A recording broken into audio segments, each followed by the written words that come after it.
Welcome everybody to our last class on At Home with Theosophy on the dreams. We have been discussing this complex phenomena that we call dreaming, and this is an extra class to what we had originally scheduled so that we can finish the book because we have added some information from other books. So far we have seen that what we call dreams may have many different sources. Some of them are not relevant from a spiritual point of view. They are just the result of external influences, physiological influences, or just the imagination of our consciousness. But we have seen that some other dreams are actually the remembrance of real experiences that we have on the inner planes. Now, when we wake up and if we remember a dream, what we remember may be the result of a mixture of all these elements. So it is important to learn how to discern the different elements in a dream.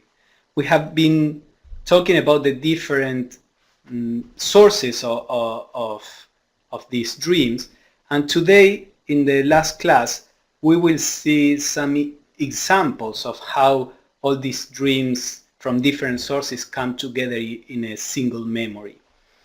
So what they did this is the result of some experiments that they did at the turn of the 19th century in the London Lodge, where Leadbeater was a member. He's the author of this book, and he was clairvoyant, and some other people too.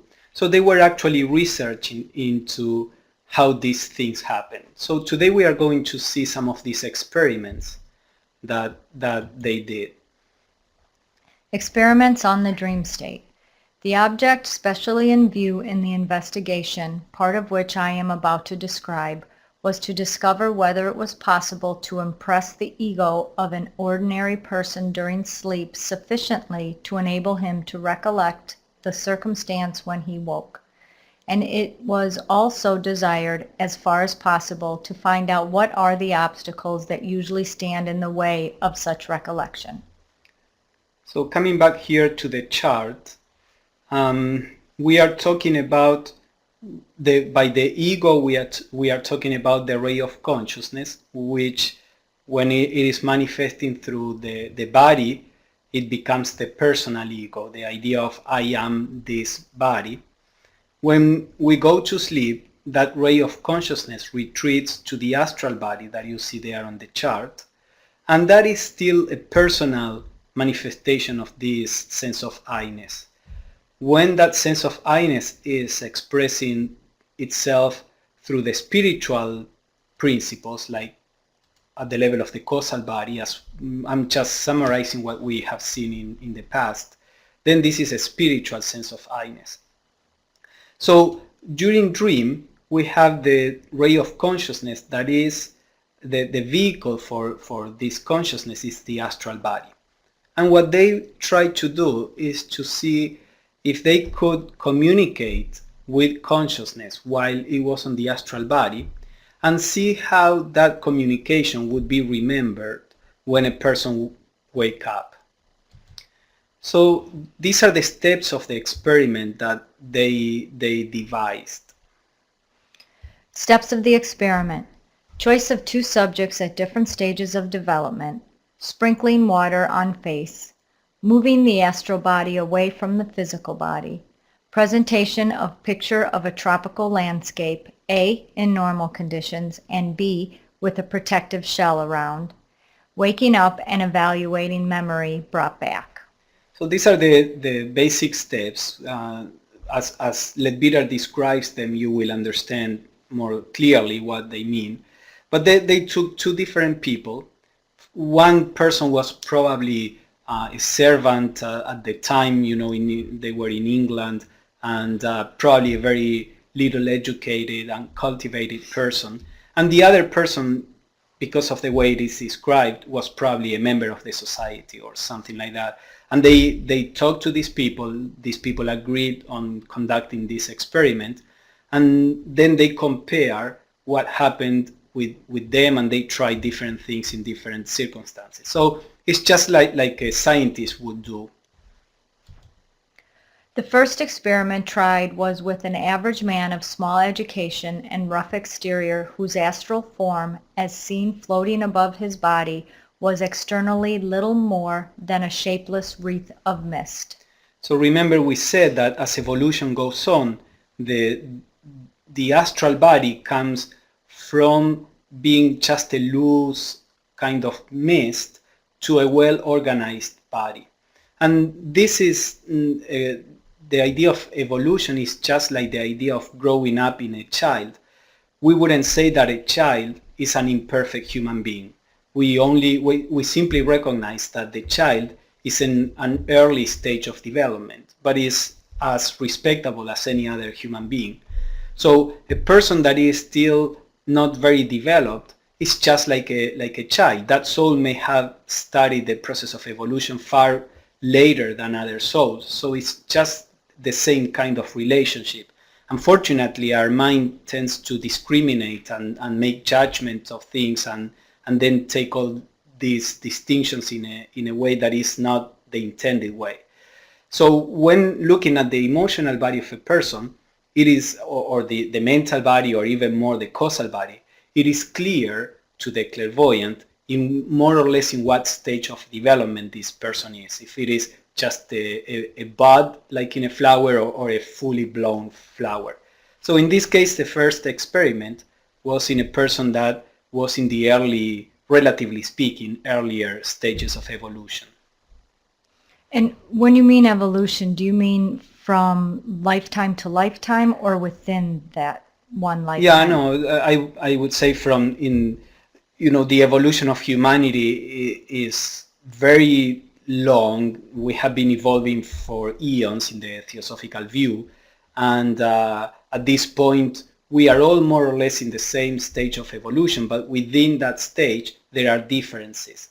So this would be the stage of evolution of a soul in the overall evolution of humanity. As a whole, in the theosophical teachings it is said that we are only halfway through our evolution.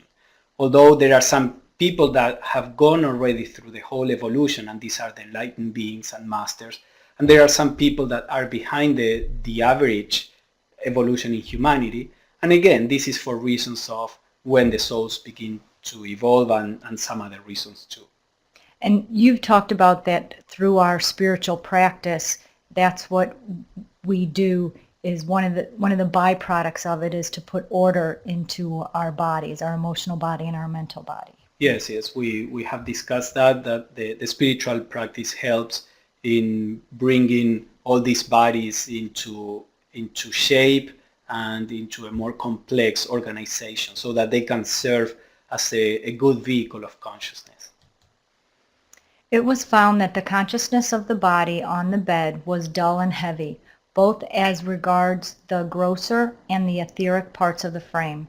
The former responded to some extent to external stimuli. For example, the sprinkling of 2 or 3 drops of water on the face called up in the brain, though somewhat tardily, a picture of a heavy shower of rain, while the etheric part of the brain was as usual a passive channel for an endless stream of disconnected thoughts, but it rarely responded to any of the vibrations they produced. So remember that when we discussed the factors in the production of dreams, we saw that there was a physiological activity here at the level of the physical body that you can see in the chart. A physiological activity that was automatic, and that had the tendency to generate images out of physical sensations. So if you are sleeping and you have a pain in your arm, that may generate a dream that somebody or a dog is biting your arm, for example, or something like that. So they did this experiment. They sprinkled these 2 or 3 drops of water, and the body generated this dream of a rain. Remember that one of the characteristics of the body also was to exaggerate the physical stimuli. Now they say it took a while for the physical brain to generate that rain, and the etheric part of the brain that is always a receptor of all these thought forms that are around. And they said that you could see the thoughts coming and going out, but the etheric part of the brain was kind of asleep in the sense that not really responding to this stream of thoughts. The ego floating above was in an undeveloped and semi-unconscious condition, but the astral envelope, though shapeless and ill-defined, showed considerable activity.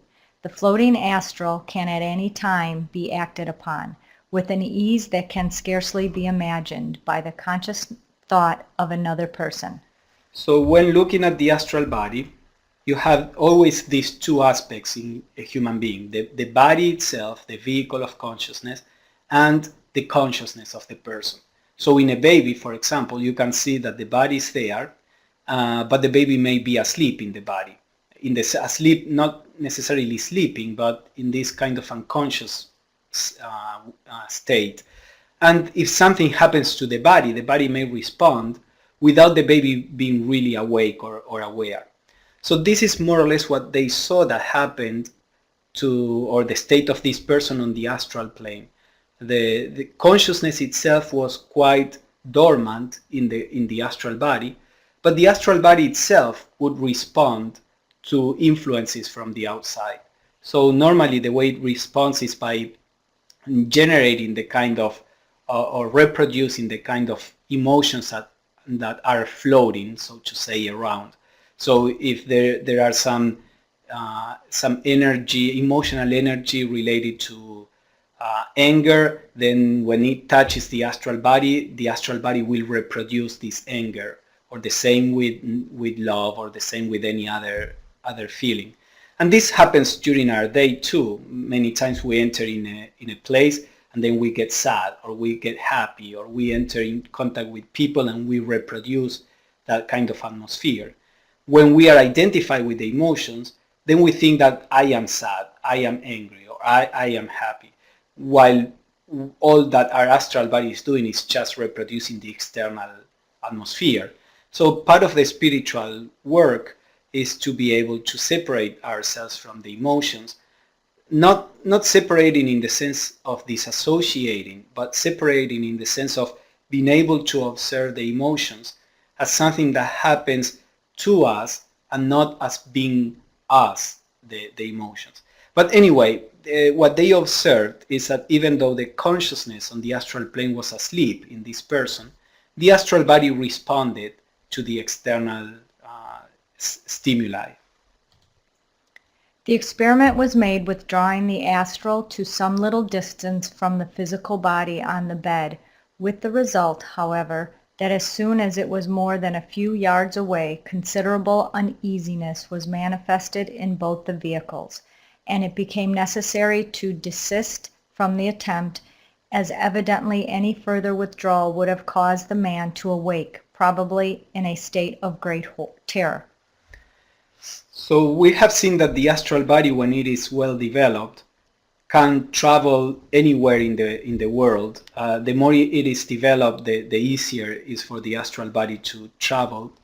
But when it is in the early stages, there is still this connection between the physical and the astral, and there is this instinctive fear from the elementals, the physical elemental and the astral elemental, so that if the two are separated, there is this instinctive fear that brings it back to the body. This is partly based on a certain truth, in the sense that not so much the astral body, but if the etheric body is separated from the physical, then death could happen. There is like a link, the silver cord is sometimes called, between the etheric body and the physical body. And the etheric body cannot go too far from the body. It's actually like physically connected.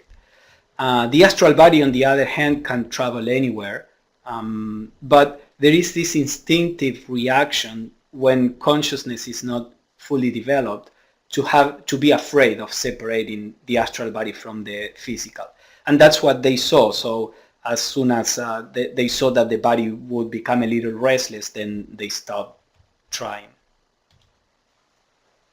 A certain scene was chosen, a view of the most magnificent character from the summit of a mountain in the tropics, and a vivid picture of it was projected by the operator into the dreamy consciousness of the ego, which assimilated and examined it, though in a dull, apathetic, and unappreciative kind of way. After the scene had been held before his view for some time, the man was awakened, the object being, of course, to see whether he recollected it as a dream. His mind, however, was an absolute blank on the subject. He had brought back no memory whatever from the state of sleep. So on the inner planes, one can generate thoughts, and thoughts generate a form. So if a person that knows, that has a certain work on what we would call yoga, the yoga especially of meditation, if a person works on meditation and visualization and all that, can acquire a good ability to reproduce on the inner planes any image, for example. So one of them did this, presented that image to the ego, and the response was not necessarily very good, mainly because the ego is half asleep. In this person, they saw that the ego was half asleep. So when this image was presented, consciousness looked at it, but perhaps how a small kid would look at some very nice picture that you can present to the kid, he may not be really interested unless you show the picture of a toy or something like that. So this person was not particularly interested in this beautiful landscape. And then when they woke the person up, he said that he didn't remember having dreamed or having had any dream at all. Now, they chose the scene for a specific reason, right? I don't know. They chose an inspiring, or what they thought it was an inspiring scene. Okay. It was suggested that the constant stream of thought forms from outside, flowing through his brain, might make it unreceptive to influences from its higher principles. So after the man had again fallen asleep, a magnetic shell was formed around his body to prevent the entrance of this stream, and the experiment was tried again. His brain began very slowly and dreamily to evolve out of its scenes of the man's life. Out of itself. Out of itself scenes of the man's life. But when he was again woken up, the result was the same. No memory of the scene, though he had some vague idea of having dreamed of some event in his past.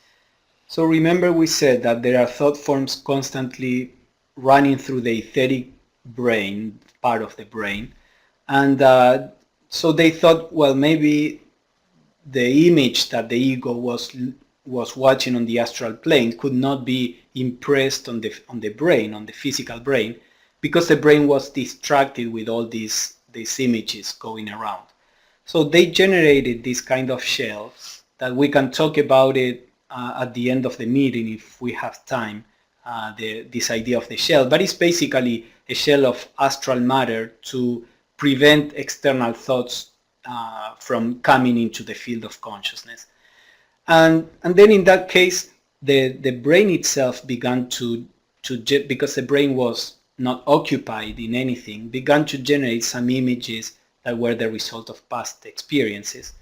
And when the person woke up, he didn't remember the scene, the tropical landscape, but he did have some vague memory of having had a dream of something related to his life. So the shell helped a little for the brain to retain at least some vague memory. Now remember, we are talking about a person that is still quite undeveloped. So then we will see another kind of person, and you can see the differences. But even this other developed person was by far not very skillful in retaining dreams. We are going to see that. The next subject taken was a man of good moral life, educated and intellectual, with broad philanthropic ideas and exalted ambitions. Remember we said that the astral body, there is a process of organizing the bodies. The organization of a body depends on the activity of the higher body. So, for example, we are discovering in medicine that how the physical body is and the health depends a lot on the thoughts and emotions that a person has. So the idea is that the thoughts and emotions have an impact on the physical body. In a similar way, the thoughts that a person has have an impact on the astral body. So when a person begins to develop the mind, that intellectual development has an influence on the astral body. Now, a person may become very intellectual, but that doesn't mean that that person will be spiritual. It can be a very materialistic person, because the mind is shaped by the activity on the spiritual bodies that are above the mental body. So only when a person begins to awaken the spiritual consciousness, then the mind begins to be shaped by the spiritual consciousness. So there is this kind of chain. A person that is intellectual, regardless of whether he is spiritual or not, normally has an astral body that is more organized. And this is why he also said that. And also, this person had some philanthropic ideas, meaning ideals probably. So meaning he wanted to help humanity. So the spiritual nature was awakening him also to some extent.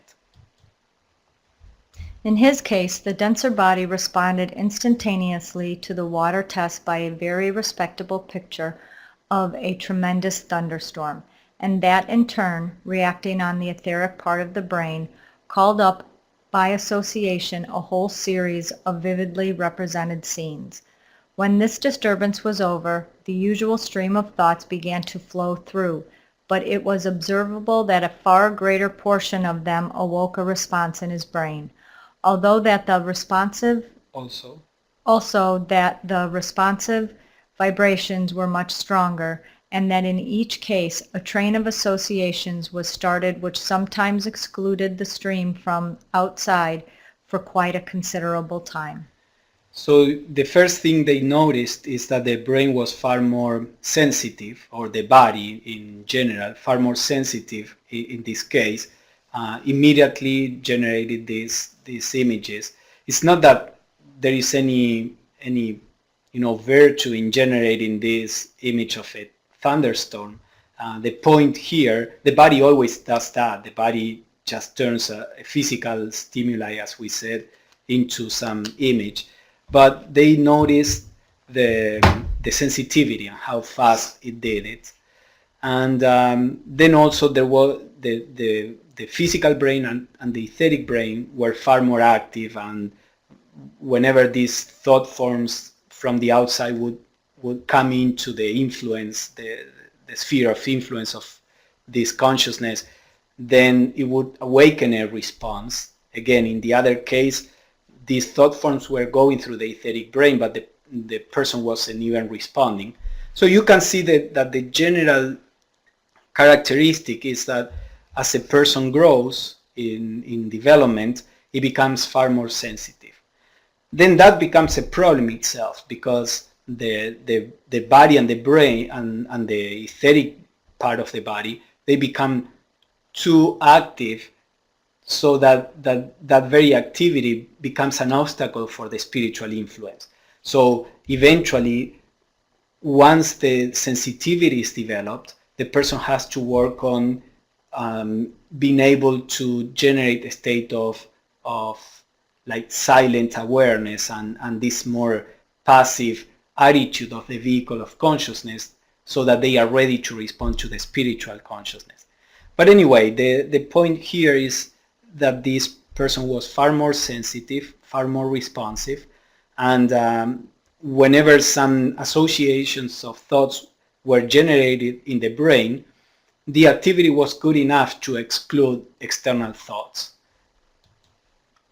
The astral vehicle in this subject was far more definite in its ovoid outline, and the body of the denser astral matter within it was a very fine reproduction of his physical form. and while desire was decidedly less active, the ego itself possessed a much higher grade of consciousness. The astral body in this case could be drawn away to a distance of several miles from the physical without apparently producing the slightest sense of disquiet in either of them. So the form of the astral body was different. There is more of an outline. Inside this ovoid outline is what we call the aura. And inside the aura you can see like the astral counterpart of the physical body that has the shape of the person. And all this was far more defined, meaning that the astral body is getting closer to be a true vehicle of consciousness. And the ego was far more aware in the astral body. And then there was a possibility of separating the astral body from the physical without producing fear. When the tropical landscape was submitted to his ego, he at once seized upon it with the greatest appreciation, admiring and dwelling upon its beauties in the most enthusiastic manner. After letting him admire it for a while, the man was woken up, but the result was somewhat disappointing. He knew that he had had a beautiful dream, but was quite unable to recall any details, the few elusive fragments that were uppermost in his mind being remnants of the ramblings of his own brain. So again, the responsiveness was far more, but when it came to remembering, then it was also not very good. They thought that his brain was going to be able to remember more of this, and that wasn't the case. And this is many times our case too. We may we may wake up with a vague remembrance that we had a beautiful dream or a bad dream and not remember anything in particular. And as he said, the few fragments that he would remember was not really from what his consciousness was perceiving on the astral plane, but what his brain was doing. And we are going to see a better example of that in shortly. With him, as with the other man, the experiment was then repeated with the addition of a magnetic shell thrown round the body. And in this case, as in the other, the brain at once began to evolve pictures of its own. The ego received the landscape with even greater enthusiasm than at first, recognizing it at once as the view he had seen before, and surveying it point by point with quite ecstatic admiration of its many beauties. So again, this shell protects, it's like to keep out the noise, the mental and emotional noise, so that that consciousness can focus better. And they saw that in both cases, when there is too much noise outside, and noise again in the sense of mental and emotional thought forms or energies there, the brain simply responds to these passing thought forms. When they were kept away or out by this shell, then the brain itself, being idle, began to generate images on its own. Eventually, in a spiritual person, this activity of generating images by its own begin to diminish more and more until most enlightened beings, they say that they don't dream because of this particular characteristic. Their brains, physical and etheric, and their astral bodies, they don't generate these automatic activities. They are passive vehicles for the spiritual consciousness. But while he was thus engaged in contemplation of it, the etheric brain down below was amusing itself by recalling pictures of his school life, the most prominent being a scene on a winter day when the ground was covered with snow, and he and a number of his playmates were snowballing one another in the school playground. So this is something quite typical. Consciousness on the astral plane may be doing something in particular, and the brain is reproducing automatically, in this case the etheric part of the brain, reproducing automatically things that come from memory. So we have these two activities going on in parallel. When we wake up, those two activities may be blended into one, which is exactly what happened here, as we are going to see. When the man was woken up as usual, the effect was exceedingly curious. He had a most vivid remembrance of standing upon the summit of a mountain, admiring a magnificent view, and he even had the main features of the scenery quite clearly in his mind. But instead of the gorgeous tropical verdure, which lent upon richness to the real prospect, he saw the surrounding country entirely covered with a mantle of snow. So you see here how the two elements were mixed. He remembered the landscape, but it was a landscape in a snowy place, because that was what the brain was doing. So this is a very interesting, and we are going to see a little more of this, but this is very interesting to notice. But before I say that, let's see how the experiment finished. And it seemed to him that even while he was drinking in with deep delight the loveliness of the panorama spread out before him, he suddenly found himself, by one of the rapid transitions so frequent in dreams, snowballing with boyhood's long-forgotten companions in the old schoolyard of which he had not thought for years. So this is something that is very common in dreams, and in one of our earlier talks, this was actually a question. I think Larry asked, how come that when these illogical transitions happen in dreams, we don't realize that it was illogical? You know, like this person was in an isolated place in the summit of a mountain, and suddenly he's playing with old, boys that were his friends, and then we think that how come I didn't realize this aspect that is so illogical? Well, the reason is that we as consciousness were never there. The remembrance that we have is the mixture of these two things. What we as consciousness were doing at the time was, in this case, contemplating this landscape. Then when we wake up and this is mixed with what the brain was doing, then we get this illogical kind of dream that was not really experienced by our consciousness, what the brain was doing. So knowing how this works is very important when we try to interpret our dreams, because it's frequent that we have a dream that is otherwise quite logical, and we have some chaotic elements that we cannot understand what they mean, where they come from, and they may be accidents in the dream. There may be something that have nothing to do with the real dream.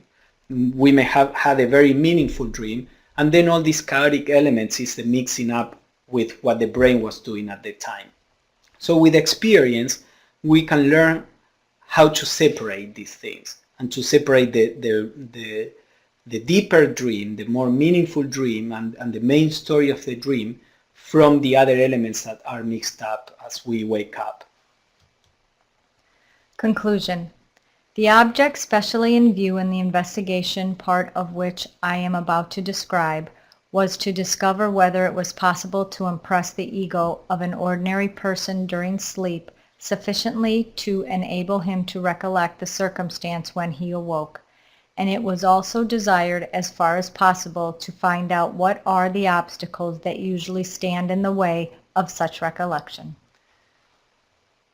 I know of a group of friends that they did a kind of experiment like this. One of them was living in a different state. This was when I was in Argentina, in a different state, and it was before the cell phones and all that, and they needed to contact this person, but then they didn't know how to contact them, so they went to sleep thinking of going and contacting the person. And the next day, this person called one of them and said that he had a dream of these two people, because two of them said to go to sleep and try to communicate to him. So he said that he had actually had a dream with the two of them. He didn't remember what the dream was about, but then he thought, oh, I should call them. So it is possible, if people are sufficiently awakened on the astral plane, to contact people, just as we do, by on the physical plane. As we said, on the astral plane, space is not really an issue. We are close to people depending on our affinities, not on the physical distance. And this other friend was sensitive enough to be able to impress the physical brain with the memory of having met these two, at least a vague memory of having met these other two friends on the astral plane. So the point that they wanted to see in this experiment is similar to that. If it is possible to communicate with a person on the astral plane so that that person would remember when waking up, and if not, what the obstacles were. Surely these experiments show very clearly how the remembrance of our dreams becomes so chaotic and inconsequent as it frequently is. Incidentally, they also explain why some people never dream at all, and why many others are only now and then, under a collocation of favorable circumstances, able to bring back a confused memory of nocturnal adventure. So if the body or the consciousness itself is not very sensitive, then when the person wakes up, there are not necessarily any recollections of dreams. Now, the fact that a person doesn't recollect dreams is not only because of this. There may be many circumstances. There may even be physical circumstances. The consciousness of a person may be quite active on the astral plane, but if the body is not healthy in certain aspects, or is too tired, or different circumstances, the body may not be able to remember anything. But as a general rule, the less receptive consciousness is, the less the person may remember dreams. And at the same time, as Leadbeater says, when there are favorable circumstances, like the shells that they created around, then it's easier to bring back a memory to the brain.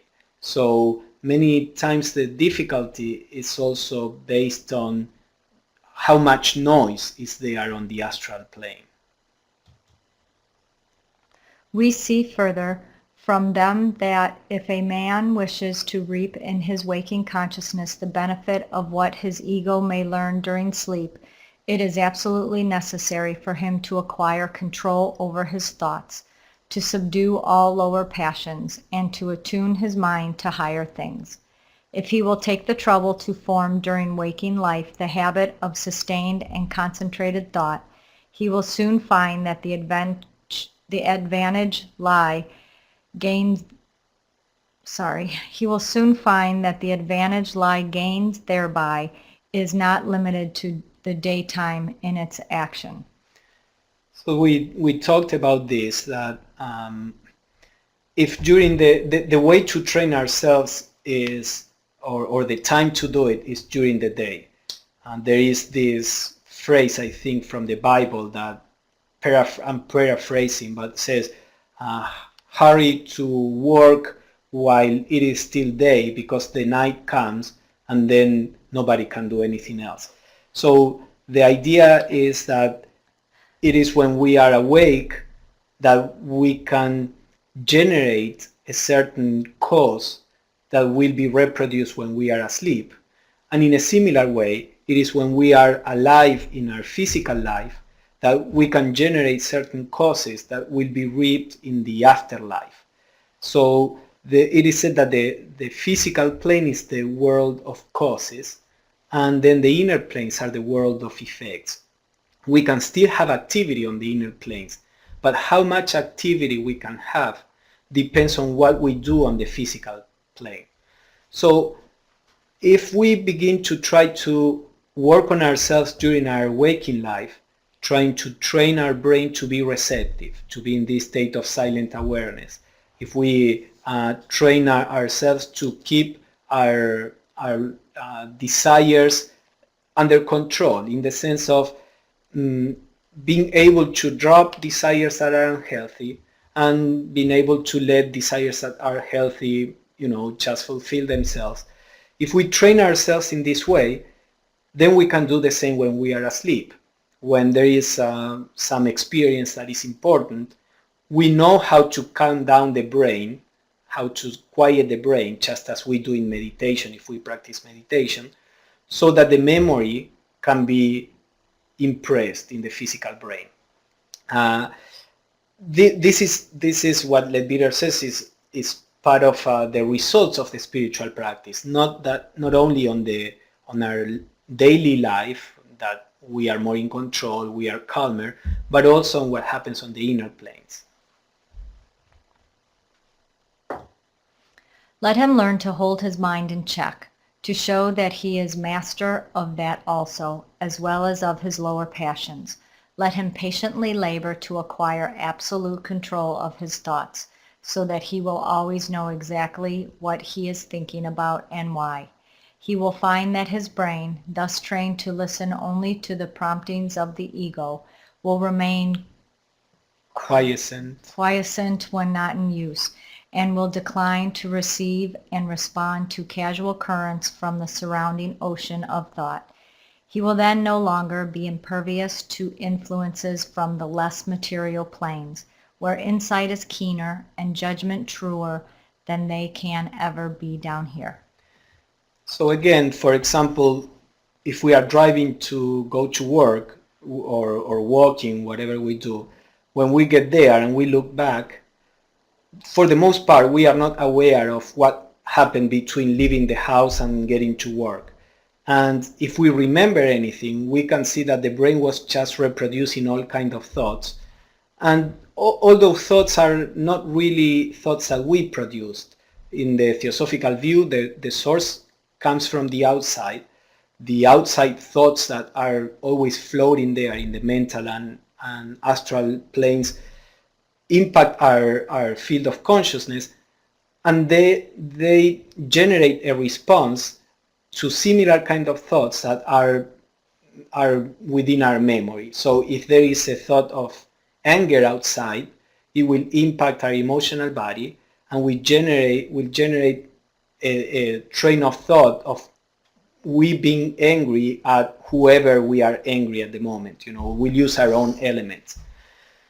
So if when we live during the day, this is what our brain does, then when we are going to sleep, the brain is doing the same. It's responding to all these unconnected thought forms. And that, as we saw, that noise makes it difficult for us to remember what we do on the inner planes. So again, developing this awareness, being aware of what our mind is doing, developing the skill of quieting the mind whenever we want to, all this is a great help to be able to begin to bring a memory from the inner planes. Because as we saw in some previous classes, there are different experiences that may happen on the inner planes. At the beginning of evolution, or the earlier stages of evolution, relatively speaking earlier, because we are talking about already eons of evolution, but relatively speaking, we saw that consciousness on the astral plane is almost as asleep as on the physical plane. Then as the person wakes up, this person is on the astral plane but in a kind of bubble, and the ego is thinking, making up a world of its own, just as it happens on the physical plane when we are daydreaming, or when anything happens and our mind always relates whatever is happening to our own life. So these two activities are not particularly relevant to remember being asleep or remember the imaginations of consciousness on the astral plane. They don't have any particular usefulness. But as a person grows, then that person begins to have an activity on the astral plane, a real activity relating to real people, to real situations. And on the astral plane, that person may learn things that are a deeper view than on the physical plane. And so again, when this happens, it is useful to remember these experiences. And for that reason, it's important to train our body to start retaining some of that memory. This takes years, and as we saw in the previous classes, there are people who may be very active, doing very useful work on the astral plane, and having done that for years and still the brain not remembering what happened there. But gradually, little by little, the brain begins to respond, first fragmentary, remembering something here or now, something then, a few times a year. And little by little, this becomes something more usual, the remembrance. Another point very strongly brought out in our further investigations is the immense importance of the last thought in a man's mind as he sinks to sleep. This is a consideration which never occurs to the vast majority of people at all, yet it affects them physically, mentally, and morally. This is very evident in some people more than in others, although it's true in everybody, but some people are very, very impressionable by what happened before going to sleep. And unfortunately, before going to sleep, many times we watch the news that normally the news are all about bad things. There is very little in the news that is about the good things that are going on in the world. Or we watch some movies which again are normally about drama or violence or this or that. And if we go to sleep with those thoughts in mind, in our mind and in our emotion, in the memory of our emotional body, that will affect our experience on the astral plane. Or at least our remembrance of what happens on the astral plane. So it is always important to try to go to sleep with a high state of consciousness as much as possible. There are, for example, Pythagoras, and this is something recommended many times in theosophical literature too. Pythagoras used to recommend to do a kind of review of the day before going to sleep. So to see what happens, to be aware of the different circumstances, how we reacted, and that is a kind of clearing out of the lower consciousness, putting some order in the personal consciousness, so that when the person goes to sleep, there is not so much chaos in the personal consciousness. There is in consciousness this question of closure. If for example, sometimes happens that you leave the house and you left something undone, something that you normally do. And then you have that memory there that you left something undone. So in the same way, if we go to sleep and we didn't give closure to some aspects of our day, that lingering memory may bring consciousness back to that situation once and again. And that may disturb something else that consciousness could be doing on the astral plane. So it is part of a spiritual practice to try to clear the personal consciousness before going to sleep. I like many times going to sleep with a sense of dying to the day. The day is over, die to it, and leave it behind, and it's over, and tomorrow is a new day. And that's also a spiritual practice recommended sometimes, to go to sleep as if it were a little death. Of course, some people are scared of death, or that could produce some depression, so then that wouldn't be a good exercise. But if you have a more philosophical feeling about it, it's a good exercise, I think. We have seen how passive and how easily influenced man is during sleep. If he enters that state with his thought fixed upon high and holy things, he thereby draws round him the elementals created by like thought in others. His rest is peaceful, his mind open to impressions from above and closed to those from below, for he has set it working in the right direction. This is another characteristic of the astral plane, as what we discussed in previous classes in this series, that we are close on the astral plane to things for which we have affinity. So if you go to sleep angry, then you are close to angry influences. You attract those kind of influences. If you go to sleep in a better state, in a state of peace or whatever it is, then you are close to anything that is peaceful or elevated. And we attract these kinds of influences. So this is another reason why we should try to go to sleep in a good frame of mind. Of course, life is life, and this may not be possible every day, but we should keep this in mind and try to make an effort in that direction to set up the conditions as best as possible. Sometimes karma may put us in situations where we cannot do much about something, and that's perfectly fine. It's not that we have to be able to do it. What we have to do is to try, because that trying generates a karmic seed that will put us in situations where we can actually do it. So the point in all this is to know in what direction we may want to go and do the best we can in the current situation, and then things will unfold in that direction.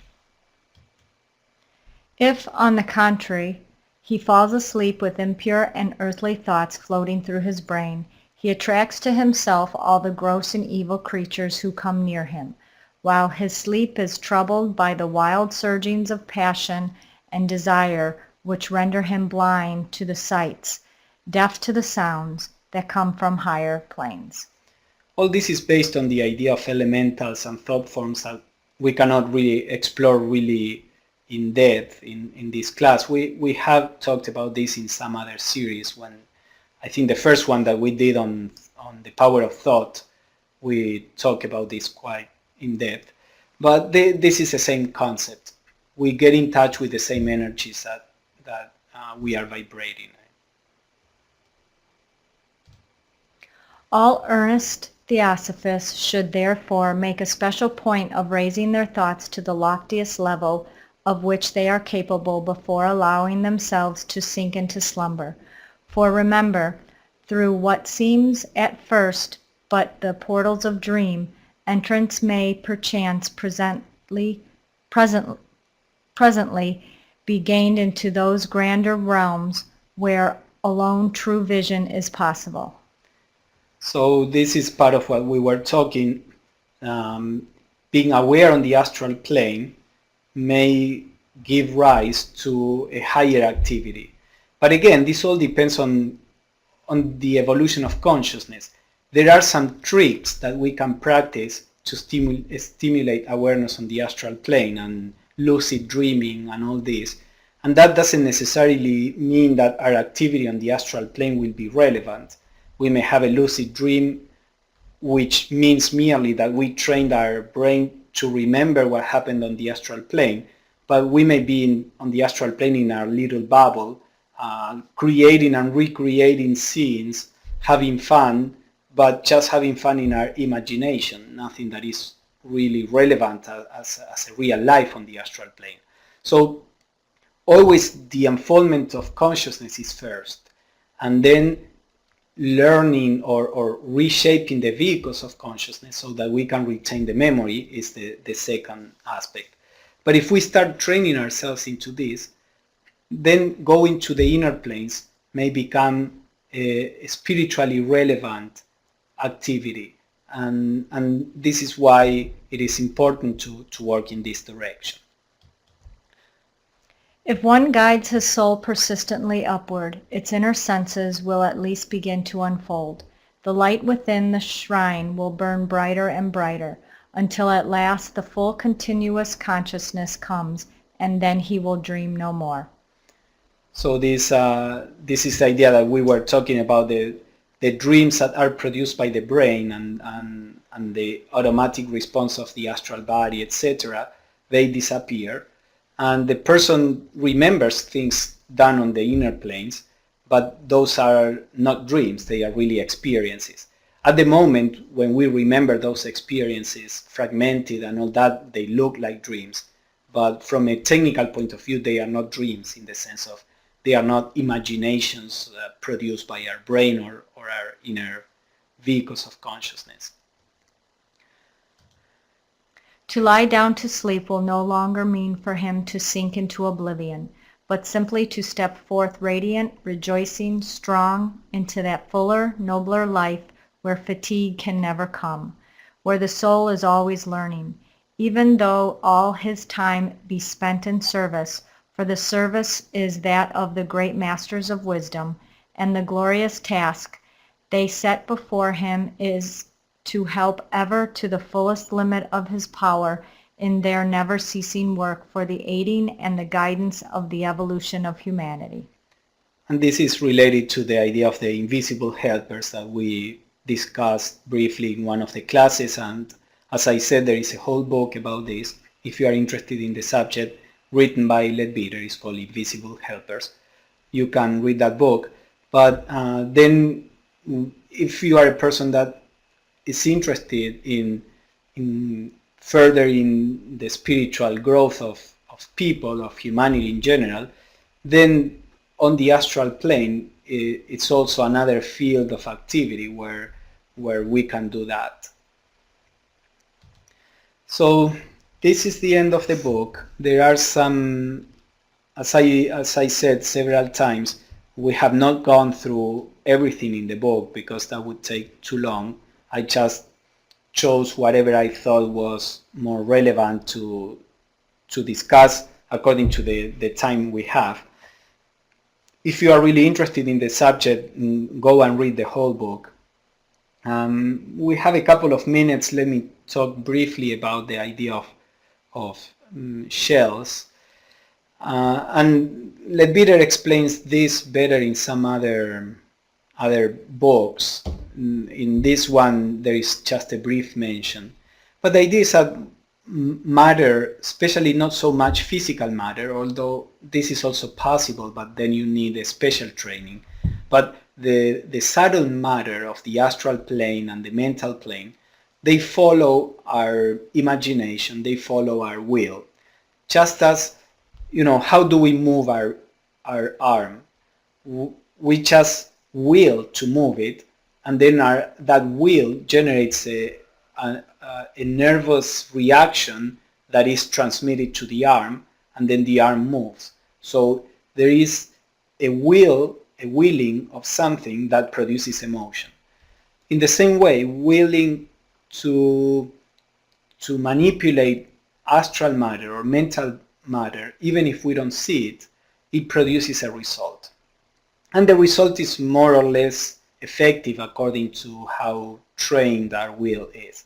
But the idea is that we can imagine generating a shell around us so that it can protect us from the idea of from different influences. So before going to sleep, if you want to keep out these streams of thoughts that flow through the etheric brain, you could try to generate a shell of etheric matter.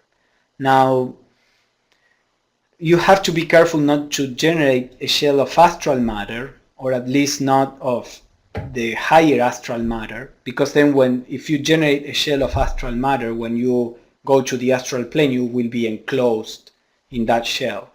And the way how to generate one shell or the other is by knowing that you want to generate a shell of etheric matter and not astral, and that knowing sorts out the kind of matter. So I'm saying this just for your general information. It needs some more information for you to be able to practice it, but it is possible to generate a shell of etheric matter or a shell of the lower matter of the astral plane, so that it keeps away the lower vibrations on the astral plane. But if you generate a shell of matter with mixed matter from the astral plane, when you go to the astral plane, you will be enclosed in your bubble and not be able to really relate to the outside. So I wouldn't recommend anybody to try it. If you want to know more about this, Leadbeater explains this in several books. I think in The Hidden Side of Things, there is he writes a little about these shells, so you can read there more. But I just wanted to mention it. Now, if you go to sleep knowing that you want to be protected from outside influences, you could go to sleep with that thought and protect yourself with a shell of that intent and that. Yes, but you need to know, you need to actually, for example, if you want to generate, it's usually easier to generate a shell in the periphery of each body. So you have to harden your etheric double and imagine your etheric double around the body, and imagine hardening it. And if you want to generate a shell of astral matter, then you have to visualize more or less a periphery of the astral body, which in the theosophical literature there is a description of how far from the body it normally is. And then you have to will to use only the lower matter of the astral plane and actually visualize generating this shell. The intention may help, but it may be something vaguer. Unless it's a very strong intention, I guess it could help. But otherwise, going to sleep with good feelings, that generates a vibration that is itself protecting. Okay. David says, corrected you. You might have said Pablo meant at the end of the 19th century, beginning of the 20th is when this the turn of the 19th century, I meant the turn from the 19th to 20th. So the early 1900s is when this experiment... No, late 1900s, okay. Probably in the 1890s. Okay. I'm not really sure when they did this experiment, but they were part of the... Leadbeater was in the London Lodge in the 1890s. So at the turn of the 19th towards the 20th century. Any other question or comment about what we have discussed?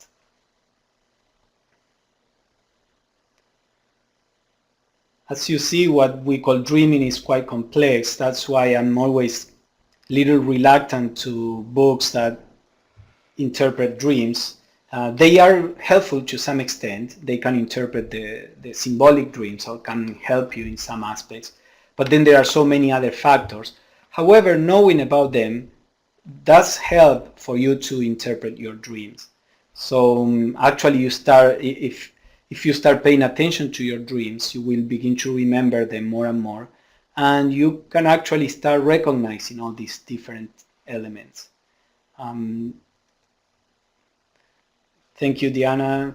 Yes, well, all I'm doing is just, sharing what the books say. I mean, of course, there is always a little of the experience that we have in this, but I don't know if many people are aware of the depth of the theosophical teachings. That is a good thing and a bad thing, this aspect of the depth, because the problem is that they are deep and some people may feel intimidated by them, and some people, they just don't need such a depth in the knowledge that they are seeking.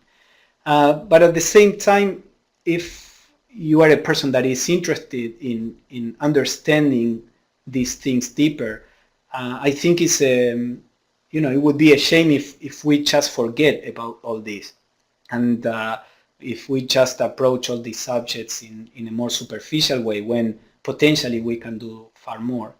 So again, I'm not claiming that the theosophical teachings are the only ones or the best ones, but this is a quality of our teachings, that they are normally quite deep, kind of scientific, and if you really want to understand the processes, they are a great source of information. Yes, any other comment or question before we close? I think I have a thought. You were talking about practicing from, I think, the outside, to train our thoughts before we go to sleep to be receptive, and I also wondered, when people... Marina is asking a question. We will let you know. Oh, I'm sorry. Yeah, no, go on.